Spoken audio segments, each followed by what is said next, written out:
수업 익힘책 시작하도록 하겠습니다. 이번 시간에 다루어 볼 수업 디자인은 이제 대단원 2 국회를 다루는 수업 디자인입니다. 이 챕터의 주된 학습 요소를 보면 일단 기본적으로 국회가 무엇이냐를 좀 봐야 돼요. 그래서 만들어진 이유와 또 그것이 어떠한 의미를 가지는 기관이냐라는 것을 좀 봐야 되고, 또 그 국회는 조직이 어떻게 구성이 되었나, 요 두 가지를 핵심적으로 보는 챕터라고 볼 수 있습니다. 수업 디자인을 할 때 일단 기본적으로는 국회의 의미와 또 만든 이유, 구성에 대해서 좀 봐야 됩니다. 왜냐하면 이거는 사실은 아이들이 정치에 관심이 있지 않고서는 기본적인 상식이 사실은 그렇게 많지 않은 챕터에 속합니다. 그래서 선생님들이 조금은 구조적으로 국회의 의미와 또 이유 구성에 대해서 조금 간결하게 한번 강의를 해주시는 게 좀 필요할 것 같아요. 그리고 주의하실 게 이것을 그냥 강의를 말로 혹은 판서로 끝내지 마시고 적극적으로 사진과 영상을 좀 보여주시면 좋겠습니다. 왜냐하면 사실은 이 국회 단어는요, 우리가 뭐 모든 공부가 그렇지만 굉장히 삶에 있어서 되게 실제적인 그런 단어입니다. 그러니까 아이들이 그냥 교과서에서 배우고 끝나는 어떤 내용이기보다 굉장히 삶에 연관되어 있는, 커서 아이들에게 정치에 대해서 그래서 사실 크지 않아도 이 어렸을 때부터 정치에 대한 관심을 가진 게 되게 중요하거든요. 그래서 투표용지 사진이라든지 또 상임위원회 하는 장면, 또 본회의 하는 장면, 또 전자투표 장면, 이런 것들이 인터넷에서 찾아보시면 얼마든지 많이 구할 수 있거든요. 그래서 뭐 제가 추천드리는 거는 강의를 하고 나서 이런 영상을 보여준 것도 좋지만, 사실은 강의를 하면서 이 사진과 영상을 섞어서 이렇게 얘기할 때마다 그때그때 보여주시면 애들이 좀 더 우와, 나 저런 장면 봤는데, 나 저런 거 아는데, 저런 장면 뭐지? 즐겁게 아이들이 배울 수 있습니다. 그렇게 해서 기본적인 국회에 대한 정보, 어떤 의미, 뜻을 잘 알고요. 그 다음에 이제 미션을 던지는데 국민청원 미션이라는 것을 한번 던져보는 겁니다.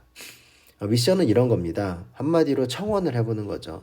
내가 국회의원에게 어떤 법을 만들어 달라고 한다면 어떤 법을 만들어 주려고 요구를 할 것인가, 그리고 왜 그렇게 제안하는지, 그리고 또 오늘 배웠던 관련된 상임위원회는 요런 내가 제안한 법에 어떤 위원회에 해당이 될지, 그리고 본회의에 통과 예상될 확률을 한번 써보는 칸이 있는데, 요거는 이제 내가 어떤 말도 되지 않는 어떤 법을 쓰는 것을 좀 방지하기 위한 좀 어떤 그런 거예요. 근데 뭐 확률이 뭐 10% 5%일 수도 있죠. 그러니까 아이들이 장난으로 치지 않더라도 뭔가 그것이 과연 대다수의 사람들이 나의 생각에 동의해 줄까라는 걸 성찰해보는 기회를 만들어주기 위해서 이런 칸을 또 만들면 좋고요.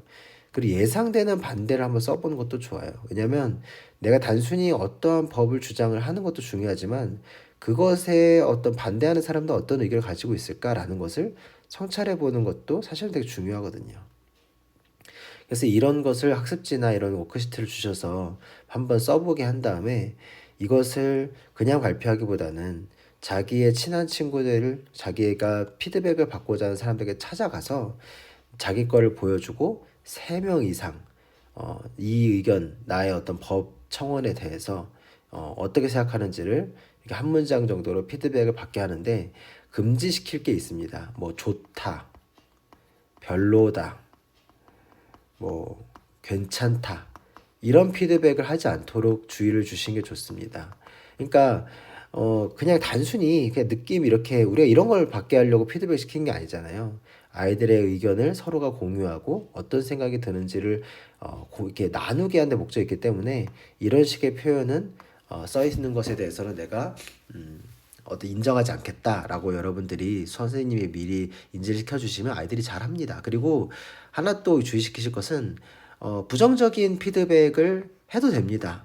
단 부정적인 피드백을 할 때 어떤 사람을 공격하는 게 아니라 의견에 대해 얘기하는 거잖아요. 그러니까 어떤 부정적인 어떤 피드백을 할 때는 반드시 합리적인, 그러나 의견에 대해서 어떤 나름의 이유가 있도록 그렇게 남기도록. 그러니까 좋다 나쁘다는 상관이 없는데 왜 그게 자기가 봤을 때 안 좋은 것 같은지, 왜 그게 자기 좋은 것 같은지를 논리적으로 명확하게 쓸 수 있도록 지도를 먼저 해주신 다음에 공유할 수 있도록 해주시면 좋습니다.